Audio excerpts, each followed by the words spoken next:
a limited capacity, while people under lockdown worry about added expenses, including increased electricity consumption. How can Filipinos afford to be on quarantine for a longer period? We discuss in this episode of the Chiefs.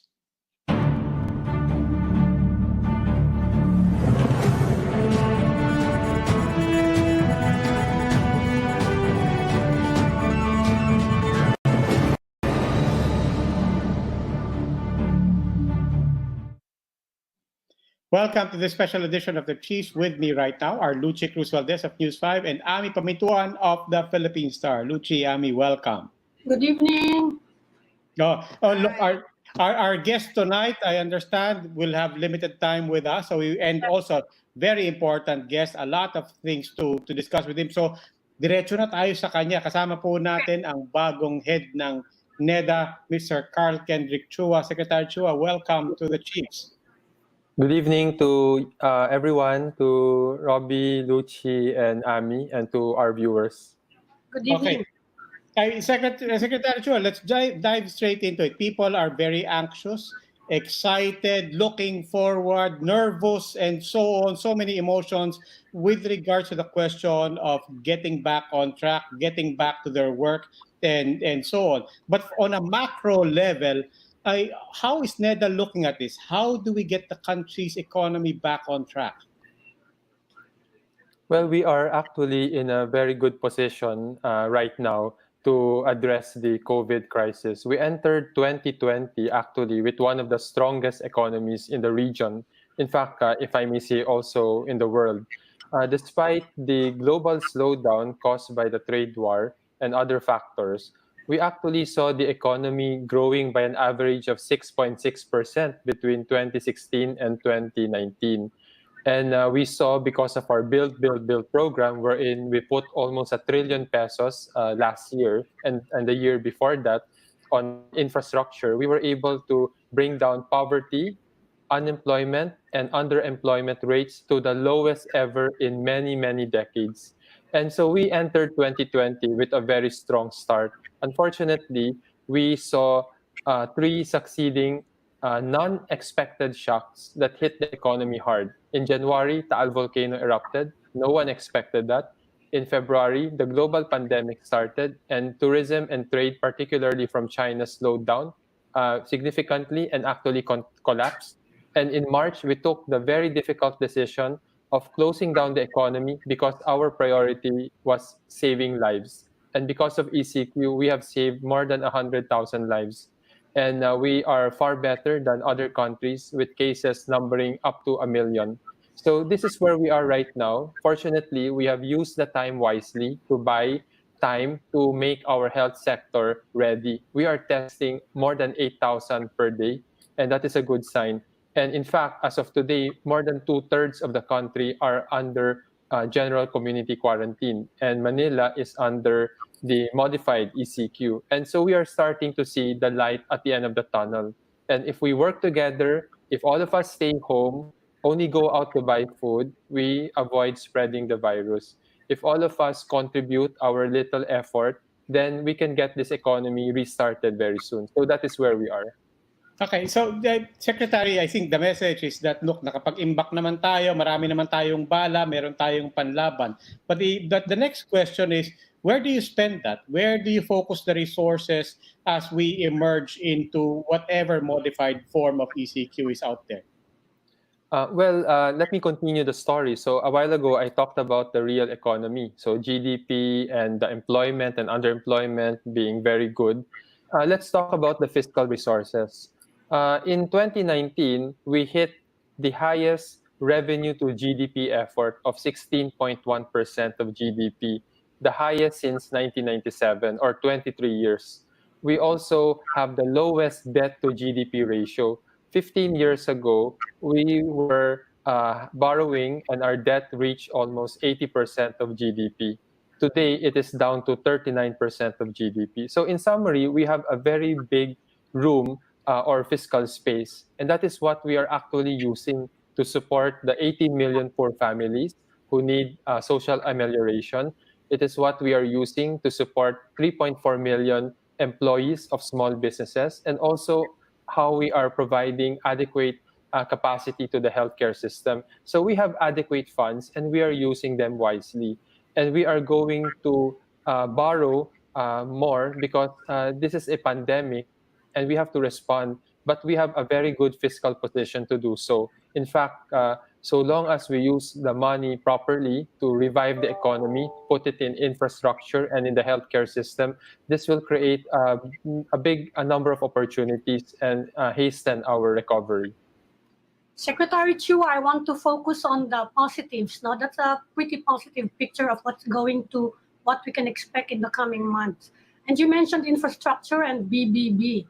You said, I think it was you. You said that you want to focus on high impact projects. Can you define exactly what these projects are? Public works ba yan? Because we're going into GCQ, much of the country except 3 areas by Saturday. No, what are these projects? Well, let me continue again the story because it's important to begin with the context where we came from. 20 years ago, the World Bank, ADB, IMF have been telling us you need to put more money on infrastructure. At that time, we were spending only 100 billion peso per year or less than 2% of our GDP on infrastructure. Since 2016, we have slowly increased the infrastructure spending and we reached the magic number of 5% of GDP infrastructure spending in 2018. And that also was sustained in the following year despite the slowdown in the budget approval. In fact, it was delayed for 5 months. We were able to catch up eventually. So infrastructure spending has been instrumental to sustaining high GDP growth. It was instrumental in lifting 6 million Filipinos out of poverty between 2015 and 2018. It's instrumental in bringing unemployment and underemployment rates to the lowest ever in a long time, at 5% for unemployment and around 14% for underemployment. So the story here is that this is really the formula for rapid, sustained, and inclusive growth. And in the recovery plan, this is really how we should bring the economy back to its pre-crisis performance. And we will begin with the most impactful build projects. Ibig sabihin, yung mga ready na, with biggest impact on the economy in terms of value added and also on jobs. The nice thing about infrastructure, unlike consumption, is that when you put 1 peso, when the government puts 1 peso, the private sector puts another 1 peso. That is called the multiplier. The multiplier is 2. And that is how we are going to restart this economy. We're going to put millions of jobs back through the build, direct jobs. The private sector will put another million of jobs and so on until we get this economy restarted. Hi, Secretary, could you give us an example or maybe even a short list of examples of these quote-unquote impactful projects so that people can picture what exactly you're talking about? Well, we are actually right now in government reprioritizing the build program. As I mentioned a while ago, we cannot do everything now because one, we have put a lot of the money towards the healthcare system, to feeding the poor and giving social amelioration. So our budget is now limited. So we are going through this exercise of reprioritizing the build. But there are many projects actually in Manila and outside that are already in advanced stages. So if you go to Manila area, the Skyway is very much in advanced stage. There are also MRT projects along Commonwealth that are also moving ahead. So these are examples in Manila wherein we can simply focus our attention and complete them. In the provinces, there are hundreds of other smaller infrastructure projects that are already being in the process of being completed. So we will begin with that kasi yan yung pinaka-impactful na we can feel the benefit sooner. Secretary, Go ahead.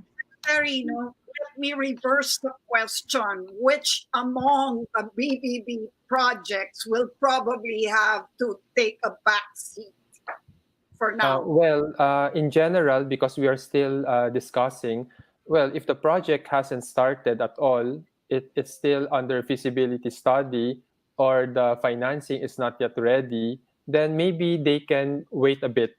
while we prioritize our resources in moving the projects that are more shovel-ready and that can create the jobs and help the GDP or economic growth recover. And So maybe by next week, we'll have a more complete list to share. okay. How many projects are we talking about? There are 100 investment flagship projects, infrastructure flagship projects. We are reviewing that list so that we can move as many of them.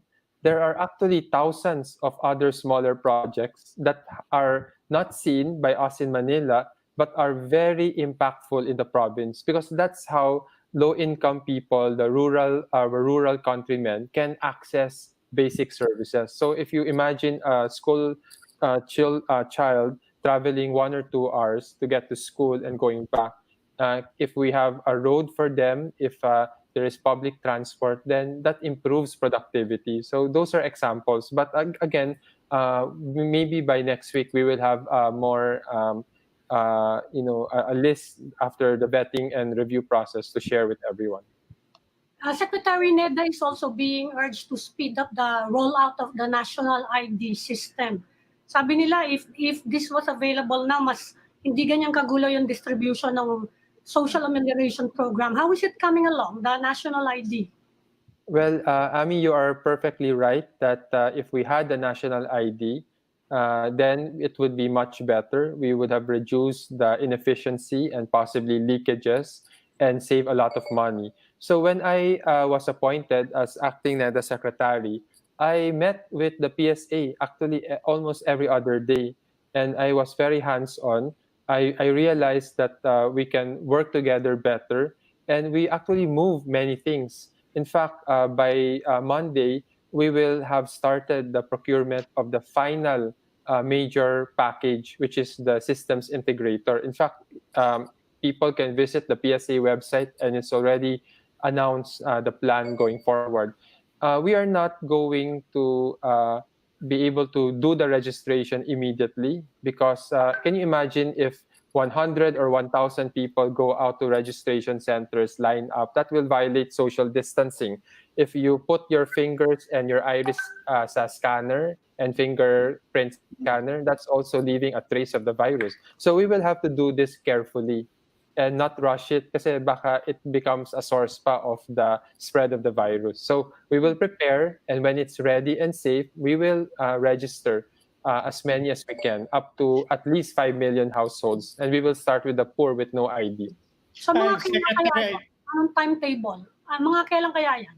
Well, the commitment of the PSA is to register 5 million, at least 5 million household heads by the end of the year. So when I came in, they were planning to register 5 million individuals. So sabi ko sa kanila, and they accepted my proposal, we should register 5 million household heads. Kasi if you register one person per family, and that will cover, let's say, 5 members in a family, that will cover immediately 25 million Filipinos. And you don't really need an ID for everyone, including the children. You just need an ID for the mother, so that the mother can open a bank account, register with the government or DSWD, and then we can download the funds immediately. In fact, when we distributed the 205 billion social amelioration, by one click of DSWD, it was able to distribute to 3.2 million CCT or 4P beneficiary, kasi may ID and may bank account sila. Yung iba, sadly, naghirap tayo. So once we have the national ID, we will open bank accounts and we will provide the subsidy or any support to the poor people in a more efficient manner. Hi, Secretary, I'd like to focus on sectors this time. Although in this case, I want to start with, calling them sectors is sort of understating it, because these two are in fact pillars to our economy. What's the prognosis for OFWs and BPOs? Well, the good news is our economy is very diversified. 10 years ago, maybe the BPO is the main driver of the economy. 20 years ago, OFW remittance was the main driver, but today we are a very diversified economy. And we are, of course, banking on many other sectors to help us restart the economy. On OFW, yes, we have seen thousands of them come back without jobs. maybe 100,000. But remember, we have millions of them in diversified occupations in healthcare, so they will not run out of job. In fact, we are very much demanded. We have a global brand, and they like our quality of service. Many of the OFWs are in various high-tech or service-oriented work, and they are working at home or in their office. Many of us have made the sacrifice of being domestic workers or household helpers in other countries, and they have their jobs. So I wouldn't say that there is a significant problem. There are temporary setbacks, and those who have come home, we are helping them. But BPO also in the same manner, BPOs are also very diversified, and in fact, we have already built a brand name. So there may be temporary setbacks, but they are actually good contributors among many other sectors. I ask about the BPOs because I recently McKinsey had a briefing session with Asia Society, and one of their observations, they did say it is still anecdotal at this point, but they're closely monitoring a possible trend to onshoring worldwide. In other words, as everybody goes into recession, other countries will might have a tendency to try to bring back jobs to their shores. Is this a concern of yours as well? Well, the minimum wage here is $10 per day or less than $2 per hour. The minimum wage in those countries that are attempting to bring them back is $8 per hour. So by that, you start to wonder whether those plans will really happen. Maybe yes, maybe no. The truth is, everything now is about productivity, where you can have the highest return and where you can lower your costs. So those are the things that companies should think about. And I haven't seen those things even before when other countries were trying to bring back the jobs. So it's really about being competitive and being realistic, where the market will give you the most or the highest return. Secretary, how are you doing now that you're taking over at this horrible time? Well, you know, it's not the best time to transition to a new job, especially under a once in a century crisis. I feel I will be happier if I were doing something else, but I've taken and responded to the call of duty to try to help, to see what I can bring, given my long experience as an economist. And I hope everyone in government and the private sector work together, because this is the only way we can address the crisis if we work as one nation. So thank you for your concern, ma'am. Okay, thank you. I wish we had more time, but Well, yeah. I can give you more time if you have more airtime. It's fine. Yeah, okay. Okay, well, I will ask about OFWs then. Continuing that discussion about OFWs, where do you draw the optimism that maybe because we've been hearing that before na pagka ang OFWs naman natin, a door closes, windows open. But in this case, even the Middle East is caught not only in this global crisis, they're caught up in their own oil crisis, and there's nowhere to run. So, if in particular, then one of the figures thrown around before was up, at worst maybe up to 500,000 jobs and workers coming home. Where do you draw the optimism that that revolving door still applies in these current situations? Well, I first of all think that this is a temporary setback, not only for Philippines, not only for OFWs, but the rest of the world. And the reality here is that we really have to live with this new normal until a more permanent solution can happen. The good news is maybe 5 or 10 years ago, when the OFWs left the country to find work, our unemployment was higher at employment at that time was 20%. Now I've shown you the statistics. Unemployment went down to 5%. The underemployment went down to around 14% or 13% in the first quarter. And in fact, when we launched the Build, the problem was not the money, but to find the skilled workers who have left the country. So in a market economy, there is a supply and demand. And the good news here is there is a bigger demand for workers, and their skills in the Philippines. So that is one. The second is, when you look at the oil price, we have seen ups and downs. In 2011, 2012, 2013, 2014, 2015, remember oil price also went so low and it went up and now it's down. Countries cope and manage. This is how market economies work. There are times of high price, times of low price, and governments that use, save for the rainy days have a better opportunity to help and serve the people. And this is where Philippines is today. We did the reforms, we made sacrifices, we saved for the rainy days, and now we have the strongest crisis, and we are ready to face it and help the people. Okay. Socioeconomic Planning Secretary Karl Kendrick Chua, maraming salamat for joining us. Please stay right there. The Chiefs will be right back. Thank you very much. Take care, everyone. Thank you.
Welcome back to this special edition of the Chiefs.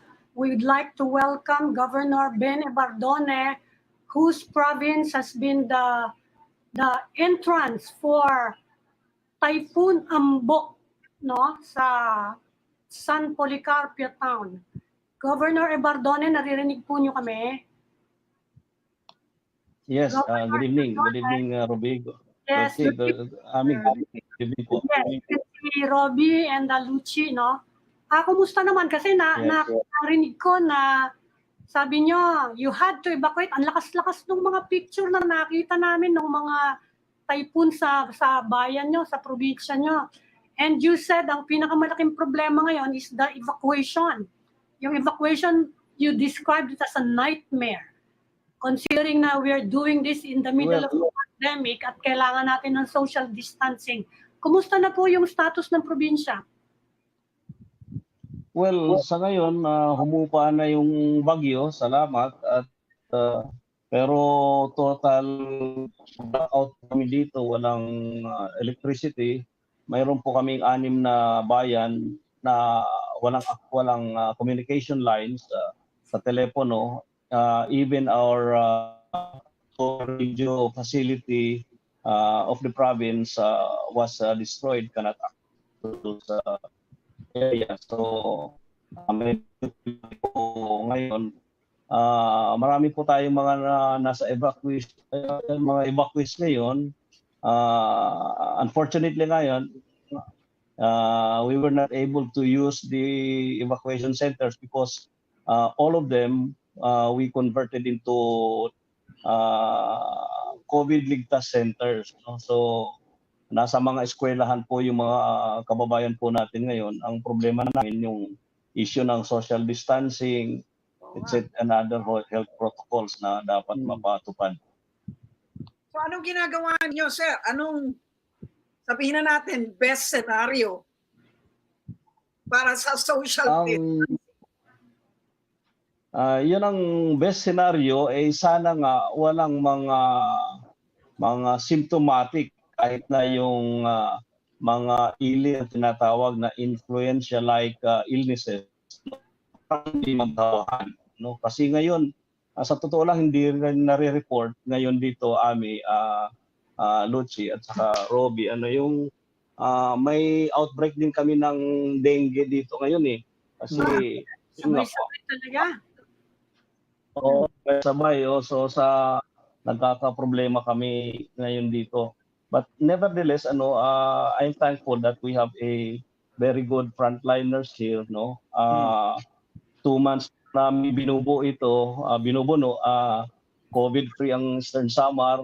Maganda yung border checkpoint po namin kasi ay hindi po talaga namin pinapapasok yung mga ibang kababayan namin. Tapos kung if at all, pina-quarantine po namin, dinidetect, ina-isolate, dinitreat, sinuswab, etc. So far, wala po kaming COVID dito. Unlike hindi naman natin pag-denigrade, yung sa Western Samar po, I think 16 na po ang case po nila. Northern Samar, mayroon pong isa sa amin po, sa buong island, kami lang po ang walang COVID so far. So Pero, we're trying to... Gob, nabanggit niyo pa rin yung concern niyo for social distancing. Para lang po malinaw, your concern stems from what? Is it about facilities, or is it about resources? Is it about manpower? Well, parang combination of all na yan, Robbie. Dahil manpower namin nasa mga nasa evacuation centers, no. Tapos resources wise talagang depleted na kami dahil ako I must admit that even our meager calamity fund depleted na. In fact, I had to realign some of my other budgets for other projects and programs for COVID, to address the COVID issue. Just like the other municipalities, no, kasi sila nakakailang round na rin sila ng relief operations dahil wala ngang nagtatrabaho na tao. Although recently nag-open up na kami, nag-CQ na kami, so mga critical sectors like farming and fishing, nag-open up na kami at saka yung infra. So it's a combination of talaga yung problema namin dito. But nevertheless, I think we will be able to make it naman. Lalo na kung matulungan kami ng national government. Yun nga, pangunahing hiling ninyo? Anong pangunahing hiling ninyo sa gobyerno ngayon, sa national government? Ang pinaka-immediate ngayon, Lucy, ang pagkain ng mga evacuees po namin, kung maaari pong ma-release kaagad from DSW. Kasi ang normal pero kung calamity, ang unang nagbibigay ng pagkain yung mga barangay. Second, yung LGU, municipality, patapos province. Saka na lang pumapasok yung DSWD pagka huli na, pagka hindi na nakakayanan. This time, baliktad ng sitwasyon, no? Depleted na yung barangay, depleted na yung munisipyo, depleted yung province. So, dapat po ngayon talagang mag-upfront na ang DSWD. Kasi DSWD, hindi naman sila namigay ng mga relief goods dito sa COVID. Kami lang mga LGUs lang. So, I'm sure they have a lot of stocks na naka-preposition. Okay. Governor, sa nakikita nyo ngayon, because this pandemic is going to persist, no, kahit mag-general community quarantine na tayo, saka tuloy-tuloy pa rin naman yung mga bagyo natin the whole year. Nakikita nyo ngayon yung problema. Meron ba kayong mga long-term plans to improve your capacity, lalo na sa pag-accommodate ng evacuation, ang mga evacuees? Yun na nga yun ang talagang malaking challenge sa amin yan, Ma'am Ami, no amount of preparation can suffice, no. Pero but we are doing our best, no. We are doing our best. In fact, sa ngayon pa lang nagka-craft na kami ng complementary program para dun sa balik probinsya, no. Kasi mayroon national program, kami ang sasalo dito niyan. Ngayon, kung hindi rin kami matulungan ng national government, maraming silbihan, magbabalikan din yan sa mga urban centers, no? Yeah. Para maging viable yan. So, kailangan talaga kumbaga holistic approach itong balik sa probinsya. Hindi pauwiin lang yan dito. Kung wala namang masasalo, hindi naman sila masasalo dito na viable na alternative na hanap buhay, livelihood at saka pagkakakitaan. Paano ang rebuilding project ninyo dyan? Ngayon na maraming nasirang bahay, or paano ang reconstruction nyo gayong depleted na ang pondo? Yun ang malaking tanong dyan, Luchi, ano? Yun ang malaking tanong kasi hindi pa kami nakakabangon doon sa Ursula. Remember, tinamaan kami ng Ursula nung December, yung Pasko. Maraming infrastruktura na nasira. Yung iba dyan, ng calamity fund namin, naka-allocate na doon. Naka-allocate na. Tapos pumasok pa itong COVID. No? Pumasok pa itong COVID. We are constructing a field hospital, extension hospital in the social hall ng State University namin dito. Doon nakabuhos yung resources namin. Tapos iba, pumasok pa itong Ambo na ito. So talagang it's a malaking challenge talaga sa amin yung resources wise. Hindi pa lang po. Kung may tawag kayo sa mga constituent nyo, anong masasabi nyo, Governor? Dahil lahat naghihirap ngayon. Well, yun, totoo po yan. Ang assurance naman natin ng kabutihan sa ngayong panahon dito sa amin, sa amin eh. So halos lahat ng household may mga palay o bigas. No? So yung boto palagi ko hindi masyado yan. Kumbaga support na lang yung mga relief goods, no. So ang panawagan po namin na yung crisis huwag muna tayong maglabasan ng bahay na muna dahil makukompound problema natin. Ngayon marami nang nagbubunyi na parang na kami, lows na, yung iba maglalabasan na, magpa-party, etc. Hindi pwedeng gano'n dahil hindi natin alam yung kalaban natin itong COVID. No? Kung wala tayong oras na dapat mag-party ito, kailangan tuloy-tuloy po yung natin, yung struggle natin dito sa COVID. Okay. Governor Ben Evardone of Eastern Samar. Marami po salamat for joining the Chiefs at sana po umayos ang problema sa probinsya ninyo. Don't go away, we'll just pause Maraming salamat. Sige, the Chiefs will be back. Salamat po, maraming salamat po.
Welcome back to this special edition of the Chiefs. We just talked to the Governor of Eastern Samar, Mr. Ben Evardone, who said wala daw pong kuryente doon sa kanila, kaya medyo masama yung aming reception kanina. Pasensya na po kayo. But now, we have with us officials of MERALCO, the spokesperson, Mr. Joe Zaldarriaga. Welcome po to the Chiefs. and the head of customer process, Engineer Ferdinand Alejandro. Good evening Hi, po. hi, good evening, Ami. Good evening, Lucy. Good evening, Robbie. At sa Yes. inyong mga tagapanood and to all your televiewers and those with us tonight. Yeah, hindi lang po sa Eastern Samar, actually kami nakarinig ng mga reports of outages in Yes, recent weeks nagkaroon dun sa, even in Metro Manila. Ano ba nangyayari? Dahil daw ba yung sa pandemic? Totoo ba yun? Well, Higher demand or dahil sa init? Yes, no, noong May 6 actually, that was the height of the interruptions that transpired in the MERALCO franchise area, particularly in Metro Manila, because we've observed a very high surge in demand in our residential segment. So what happened was that the severe increase in demand caused our facilities to be stretched, particularly our distribution transformers and our secondary wires. We are in a very different situation now, Ami, precisely because we are under a lockdown situation. Since ECQ was implemented middle of March, we observed that our residential customers was really consuming so much electricity. And this caused a burden actually on our distribution facilities, particularly our transformers and but we've addressed that situation as it transpired. There were outages that initially occurred as I mentioned, starting May 6, if memory serves me right. At unti-unti naman na ibalik namin yung areas na nawala ng kuryente. At ang solution na ginawa namin doon was number one, we operated the capacity and capability of our facilities, particularly our distribution transformers. And if needed, we conducted what we technically term as a split loading.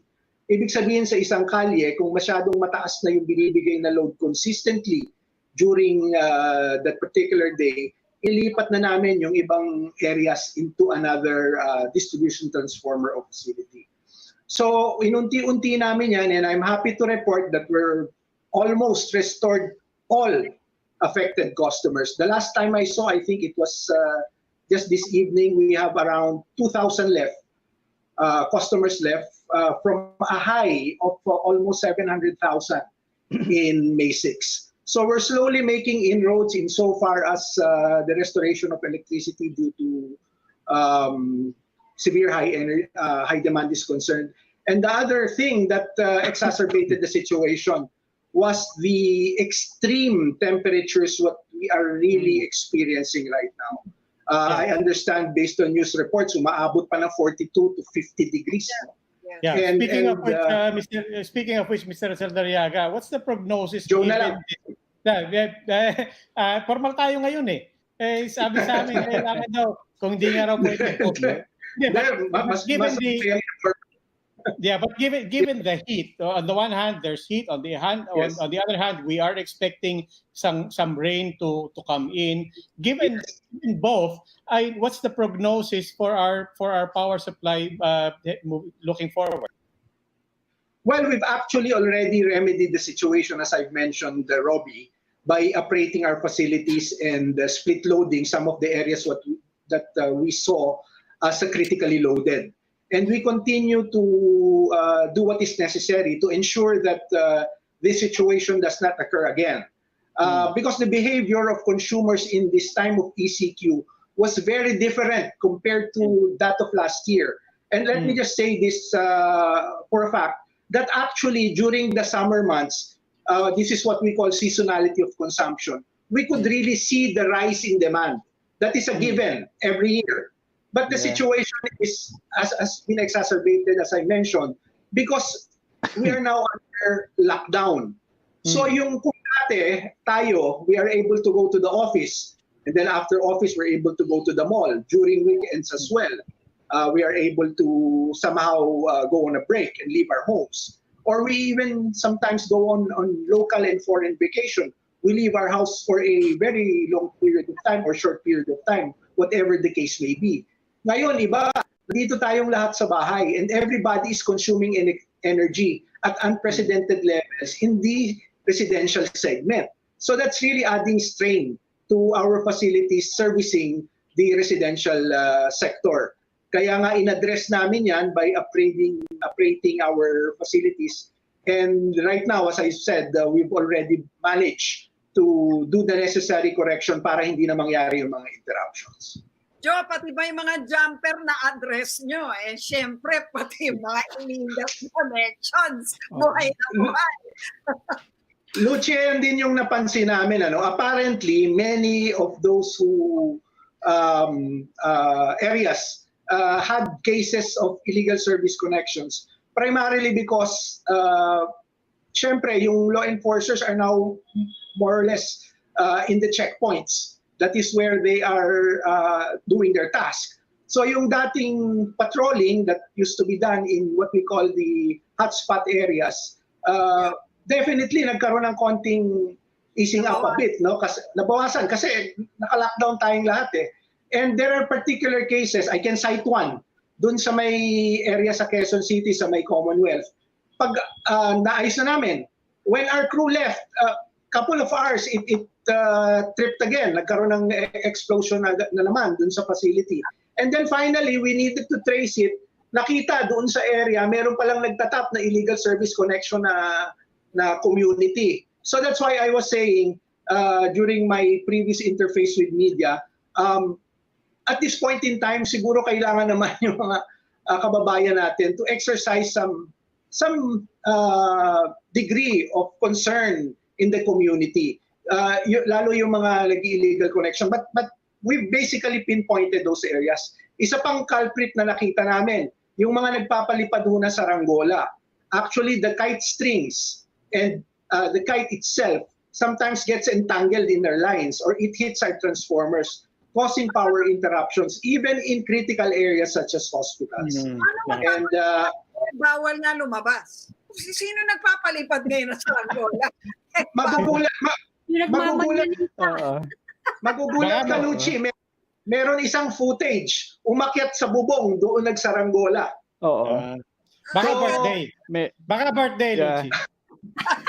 So, sabi nga, meron niyang... Actually, nag-coordinate na talaga din kami sa mga down the barangay levels. Kung pwede kung pwede wag na muna tayo magpalipad ng saranggola kasi ang saranggola pang open field. Hindi siya pwede kung marami yung facilities.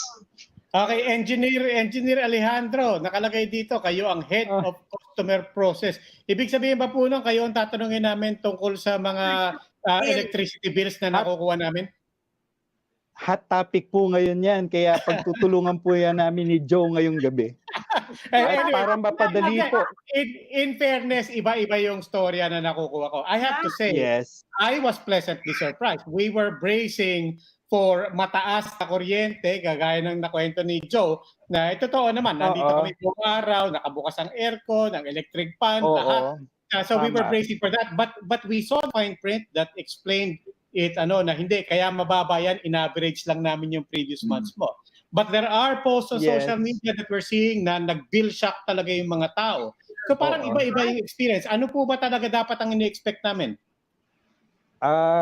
Nag-expect talaga tayo ng medyo mataas na bill kasi sabi nga ni Joe kanina, ang mga family, mga bata, tayo nasa bahay, working from home. So may hinanda rin akong isang table dito para madali natin ma-explain. Ito yung bill ni Joe Zaldarriaga. Isa-sample natin para makita natin kung paano talaga we can compute kung magkano yung ating consumption. So as you can see, kita natin dito yung December bill, December 2019, Joe consumed 220, actual reading pa yan.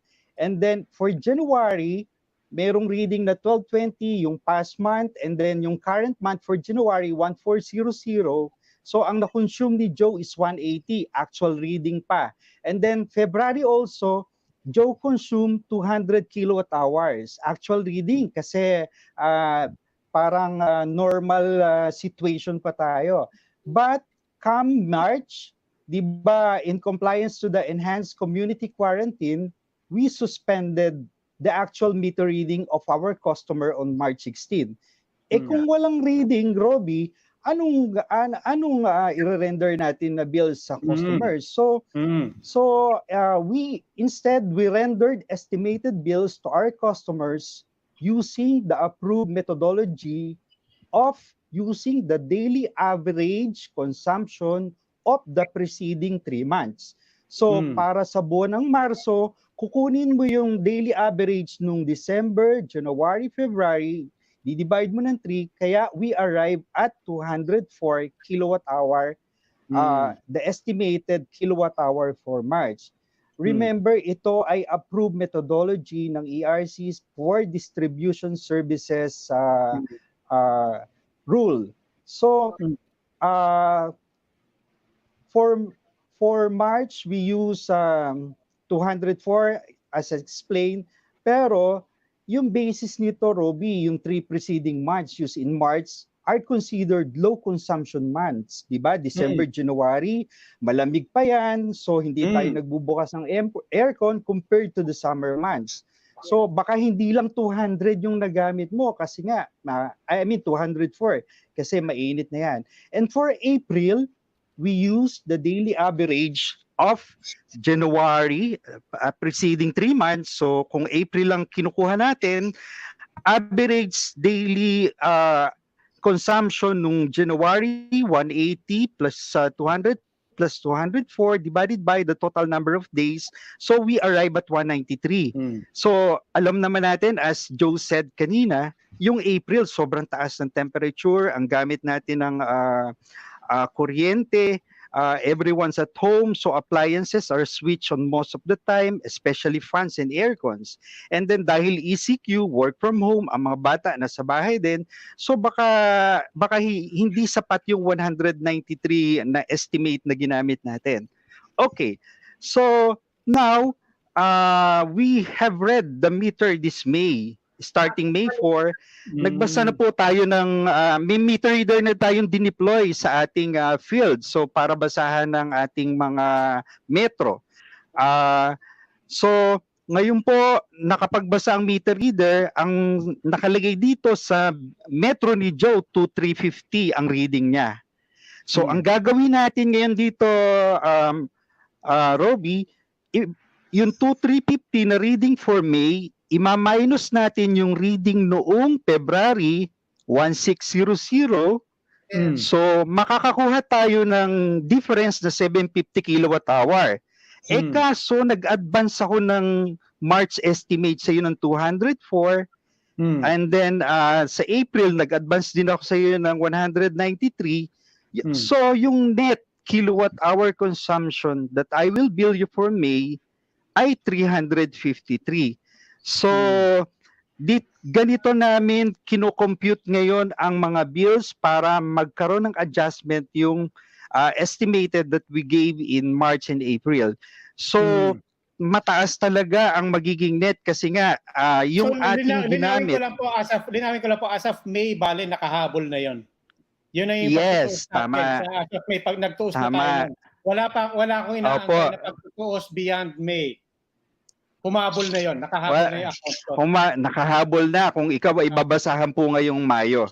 So, minus estimated bills, kaya we will bill you the 353 kilowatt hour for the month of May. Ganito natin ko-computein yung bill ng ating customers.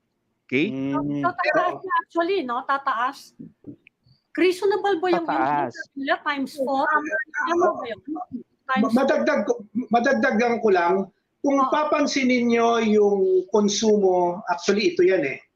Yung konsumo ng January ko at saka kukumpara sa Mayo, doble halos yung tinaas.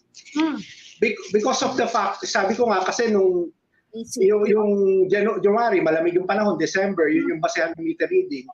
Plus nung ECQ, yung increase ng consumption because of summer months, plus lahat tayo nandito naka-lockdown. Expected talaga sisipa yung consumption nung nabasa na yung metro. So yun yung sinasabi ni Engineer Ferdy kanina, that is expected. And in my particular, yung pinakitang yan ni Ferdy, yung January, kung ikukumpara mo yung January consumption sa May consumption, halos nagdoble. Yeah, may base effect. May base Yes, effect so- yung dahil yung Yes. mismo ng December, Yes. January talagang kakaiba yun. It's an outlier Oo. kasi mababa doon. Pagkatapos on the Oo. other extreme, outlier din, sobrang init ngayon at ECQ pa nasa bahay. Kaya yung Yeah. multiplier effect pagdating ng May, ganun na lang kataas. Tama. Kasi yung dapat lumabas, kung nabasa yung Metro nung Marso at Abril, dapat sana wala yon doon sa May. It would have decreased the rate. Kailangan mong maisama yon dahil nabasa mo na yung actual meter. Sa kaso naman namin, it's really the actual meter consumption na magre-register at magre-reflect. At the end of the day, yun yung magiging pinaka-basis na nakonsumo mo talaga yung kuryente mo. That's why we're saying, tama po, kung ano ho yung lumabas sa bill ninyo, hindi po namin minagic yan, hindi po yan walang basehan. Hinulaan. Hinulaan. Yan po ay base sa lumabas sa Metro na kinonsumo nyo nung panahon ng ECQ. Etong typhoon, Dagdag ko lang. nag-uumpisa na ngayong typhoon season. Can we expect a steady supply of electricity considering na apektado pa rin ng quarantine yung mga teams ninyo, di ba? Can we expect a steady supply? Baka madagdagan na naman yung mga outages? Magandang tanong yan, Ami. Kasi kami, kapag ganitong may papasok na bagyo, we actually already have a drill in place. Usually, naka-alert status na kami at sinisiguro namin na we will be able to respond to any given situation. So ang tinitingnan natin ngayon are two things. Una, yung alert status namin dahil ECQ. Siyempre, kahit pa paano, meron din konting limitations insofar as our strategy or response is concerned dahil naka-lockdown marami pa ring areas na extend pa nga yung ating ECQ, no? Although modified. Pangalawa, itong sasalubungin nating bagyo. But rest assured, kami naman, we have been in this situation for so many times. From the time ng Typhoon Yuling noong 1972, ni Milenio noong 1995, at yung iba pang mga bagyo na sumalubong sa amin. Pero walang quarantine nung panahon na yon. I think this will be a different challenge to us. But ever since naman, we have been in existence for more than 100 years. And as I said, we know the drill. As long as we have anticipated that there will be trouble in our facilities, strategically naman nakahanda yung ating mga tao to respond to any given situation. And that I can assure all our consumers. Yes. Okay. At ang aming mga business center ay bukas na po lahat. Kaya matutulungan po natin ngayong magbabagyuhan po talaga. What about meron kayong program na pwedeng hulugan ang bayad? Yan ang napakagandang tanong, Ma'am Luchi. So, dahil yung ating Mayo ay sabi natin kanina 353 para medyo malayo yung doon sa mga nakaraang buwan, ang binigay po natin due date para sa lahat po ng May bill ay May 30, ma'am. So bibigyan po natin ng time yung ating mga customers talaga makapag-ipon para po mabayaran po nila yung kanilang May bill. And then yung March at April bill po natin na average, yung po ay isusuma at i-divide sa 4 at magi-start po yung hulog niyan sa June, July. Yung iba po ngayong magi-start sa May, pero karamihan po ng customers ay sa reading po ng June, July, August. Huhulugan po nila ito in 4 equal monthly amortization. Kaya magaan naman po siguro na masesettle yung March and April bills po. Engineer and Joe, meron bang tips? Meron bang kaya ko pa bang magtipid kahit na sobrang init na at nakukulong ako sa bahay, o ang tip na lang ba magtiis na lang? I mean in all practicality, meron bang secret diyan na pwede naman nating i-share sa mga kababayan? Naku, gandang tanong yan. Expert si Joe. Pag na-interview ko na tinatanong sa akin yan, lagi ko sinasabi, mahirap naman na mag-impose, for example, na sobrang init ng panahon. Nakikita naman natin yung klima talagang sobrang taas ng temperatura. At ang init, kahit wala kang gawin, pinapawisan ka. Pero ito siguro, if we can revisit how we use our electricity at home, kung apat yung kwarto natin at yung mga anak natin may sarili-sariling kwarto, baka paminsan-minsan pwedeng doon muna matulog sa master's bedroom. O kaya, natin yung magkapatid sa isang kwarto, yung si Bunso doon sa master's bedroom kasama ni Mrs. O kaya naman kung magpa-plancha po tayo, alam naman natin ngayon na ECQ, ang dami talagang plantsahin at labada. Sabay-sabayin na natin kaysa na yung araw-araw natin ginagawa yan. Pangalawa, yung tinatawag naming phantom load, no? Nakasaksak pero makikita mo nakailaw. Baka pwede i-unplug na natin yung mga appliances na merong ganyang klase ng konsumo. So, maraming pamamaraan. Ipa-plug ko lang, Robbie, yung aming website, www.meralco.com.ph. Napakadami pong tips matututunan. Na matututunan yung ating mga consumers or on how to manage and how to be energy efficient. All right. Maraming salamat po sa inyo, Mr. Zaldarriaga and Mr. Alejandro. Pleasure, Sars. Thank you. Have a good Maraming salamat po, mga idol na tagapagpahayag. Salamat po. Salamat pa. Thank you. Thank you. Okay. All right. And that will be all for this special edition of the Chiefs. We hope that what was discussed here will keep the conversation going. I'm you, Chief Valdez of News 5. I'm Ami Paminton of the Philippine Star. I'm Robbie Alampay, and we are One News.